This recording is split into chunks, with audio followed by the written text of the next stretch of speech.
سلام و عرض ادب خدمت رفقای عزیز، امیدوارم حال همگی عالی باشه. بریم سر وقت مارکت. قبل از اینکه هفته بخواد شروع بشه بررسی جامع و کامل داشته باشیم، ببینیم که شاخص دلار به چه سمتی میتونه حرکت بکنه، دیدگاه معاملاتی اون برای این هفته به چه صورت میتونه باشه و از همه مهمتر طلا رو با هم دیگه بررسی بکنیم. تو لول‌های خیلی مهمی قرار گرفته. داو جونز رو یه نیم نگاهی بهش داشته باشیم. به نظرم این ستاره معاملاتی خوب میتونه این هفته بهمون بده و در کنارش یه سری هم بزنیم به یورو، پوند و ایودی. بریم سراغ تحلیلا. بریم که طبق عادت از دی ایکس وای شروع بکنیم. فقط این اول ویدیو من یه توضیح کوچیکی رو بهتون بدم. حتما چنل رو سابسکرایب داشته باشین، اون زنگوله رو هم روشن بکنین. این مارکت واچایی که براتون میذارم تحلیلای هفتگی، اما ممکنه که طی هفته ما یک سری حرکات فوری رو داشته باشیم، نیاز به تحلیل فوری باشه و از همه مهمتر قبل تمام اخبارایی که مهمه مثل سی پی آی، ان اف پی، جی دی پی، ای دی پی، قبل اینا من تحلیلای همون لحظه رو در اختیارتون قرار میدم که خودم میخوام چیکار بکنم، جهت حرکت برام به چه صورته و چه پوزیشن هایی رو میخوام داشته باشم. تحلیل قبلی بازار اینجا بود، با این سطح نقدینگی درگیر بود. گفتیم که ما ضعف روند رو داریم میبینیم ولی انتظار صعود داریم. بازار تا تارگتی که داشتیم حرکتش رو انجام داد که همین محدودای اینجا بود. هرچند که الان ما میتونیم تارگت های بالاتری رو هم ازش ببینیم، یعنی نمیشه گفتش که دی ایکس وای دیگه صعود نمیکنه، میتونیم تارگت های بالاتری رو ببینیم، ولی به نظر من اینجا میتونه یه محدوده باشه که شروع اصلاح باشه. حداقل ما میتونیم از اینجا وارد یه روند ریزشی برای این تارگت ها بشیم. حالا دقیقاً از همینجا اتفاق میفته یا مارکت یه بالایی میزنه و بعدش سل میشه، این رو باید ببینیم. اما انتظار اینکه یه پایینی رو بخوایم از این سطح بزنیم رو دارم. حالا به این پایینا که برسته یه 50% که اصلاح بکنه بررسی میکنیم که میخواد حرکت بکنه برای زدن یه لو جدید یا نه میخواد به سمت بالا ادامه بده. این رو هم بگم 3 هفته مونده به انتخابات امریکا، طبیعتا یک سری حرکاتی رو ما میتونیم غیر قابل پیش بینی توی مارکت داشته باشیم، ولی باز با این حال اگه طبق چیزی که بهتون میگم عمل بکنین کمترین ریسک رو میتونیم متحمل بشین. مارکت حرکت کرد، خودش رو به این سطح رسون. اولین کندل دیلی رو میبینیم از این سطح به اصطلاح ریجکت شده، یعنی بازار حتی اینجا در جایی هم نزده. اگه رو 4 ساعته بخوایم ببینیم، من یه سطح خیلی مهم دارم روی 4 ساعته که این محدود است، لول 103 200 تقریبا. من یه کلوز 4 ساعته رو این پایین داشته باشم، با خیال راحت میتونم بگم که بازار میتونه تا لول حدود 102 100 حرکت بکنه و به نظر من اگه دنبال این هستین که معامله خوبی رو داشته باشین، صبر کنید بازار پایینی بزنه، اصلاح بده، توی اصلاح ورود کنید برای لگ بعدی. یا نه اگه میخواید خیلی خیلی گارانتی کار بکنید، یک کلوز، یه حرکت و رو حرکت بعدی شما میتونید اینجا وارد معامله بشین. این از رفتاری که از دی ایکس وای ما انتظار داریم. اگه من به طلا بخوام نگاه بکنم، عدد 2720 رو برای ما ثبت کرد. تو تحلیل قبلی گفتیم لول 2700، 2720 و 2740 تا 750 میتونه تارگتش باشه.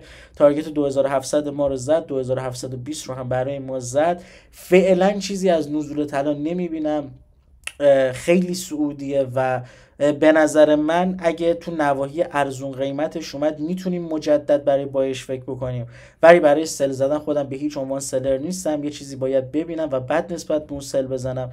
هیچ ستاپی یا هیچ تاییدی از ورود جریان واسم اتفاق نیفتاده. اگه بخوایم به تایم فریم 4 ساعتش نگاه بکنیم، به نظر من اگه یه اصلاحی رو به ما بده به سمت لول 2680 یا 2650 که خیلی بعیده با این روندی که بازار داره، میتونیم وارد معاملات بای بشیم. من این نواحی رو براش دارم. اگه نه اصلا به طلا فکر نمی کنم، مگر توی تایم فریم های خیلی پایین مثل 5 دقیقه و 1 دقیقه که آنچنان باب میلم نیست بخوام پوزیشن های اسکلپ بگیرم. پس فعلا طلا رو میذاریم کنار. اگه تحلیل فوری داشت حتما در اختیارتون قرار میدم. یه نکته هم که میگم، تا اینجای ویدیو که اومدید لطفا هم یعنی ویدیو رو لایک بکنید، یه حمایتی از ویدیو بشه که این انرژی که میذارم برای تولید محتوا بتونیم این ادامه دار باشه و همیشه بتونم به همین نحو در خدمتتون باشم. تشکر میکنم. بریم سراغ یورو. اگه بخوایم به یورو برسیم، دیلیشو چک بکنیم، یورو برای من رسیده به نواحی برگشتش، یعنی از همین لول ها من توقع برگشتن از یورو دارم، ولی باز به نظرم تایید دی ایکس فای رو بگیریم خیلی بهتره، یعنی زیر اون لولی که بهتون گفتم یک روز 4 ساعته بده. یورو برای من تو جای خیلی خوبیه برای اینکه بخوام معاملاتم روش انجام بدم. تقریبا از لول 800 برگشته، هر چند که روی همین صد با همین کندلی که بسته ما میتونیم یه پایین دیگه بزنیم و بعد حرکت بکنیم. من خودم ثبت میکنم که یکی دو تا لیگ 15 دقیقه برام تشکیل بده و بعد تریداشو بزنم. اولین تارگتی که من دارم این محدوده است، به این شکل من اینو میتونم در نظر بگیرم به عنوان اولین تارگتم و حالا تارگت های بعدم که بالاتر در رابطه باش صحبت میکنیم، آپدیتش رو قطعا خواهیم داشت. در رابطه با پوند اگه بخوایم صحبت بکنیم یک مقدار میتونه پوند متفاوت بشه.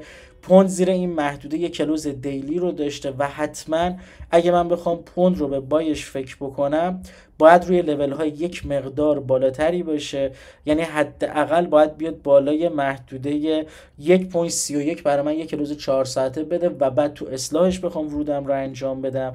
AUD رو خیلی درخواست کرده بودید که تحلیل داشته باشیم. AUD هم برای من توی نواحی برگشتیش قرار داره و توقع دارم که یه بالایی رو ازش ببینم. فقط برای AUD بهتره که ما بالای 0.675 یک کلوزی رو داشته باشیم و بعد بخوایم تریدش رو انجام بدیم. یورو از این دوتای دیگه خیلی تمیزتره و به نظر من گلدن ستاپ این هفته میتونه یورو باشه.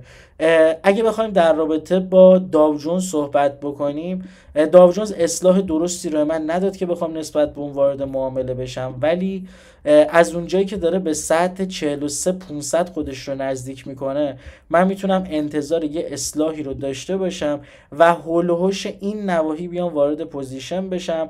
دور و بعد 42800 تا عدد 43 اینجاها اگه ستاره بایی ببینم برای بایی گرفتن خیلی خیلی جذابه برام. در کل هفته قشنگیه، آنچنان اوایل هفته داده های مهمی رو نداریم، حالا آخر هفته یه مقدار شلوغ میشه. آپدیت رو حتما در اختیارتون میذارم. به نظرم با توجه به حرکاتی که DXY داره میکنه و یورو طلا میتونیم معاملات خوبی رو داشته باشیم. ان که این هفته برای هممون پرخیر و برکت باشه. امیدوارم از تحلیل‌ها بهترین استفاده رو بکنین. ممنونم که تا اینجای ویدیو من همراه بودین. تا تحلیل بعدی و ویدیو بعدی خداوند یار و یاورتون.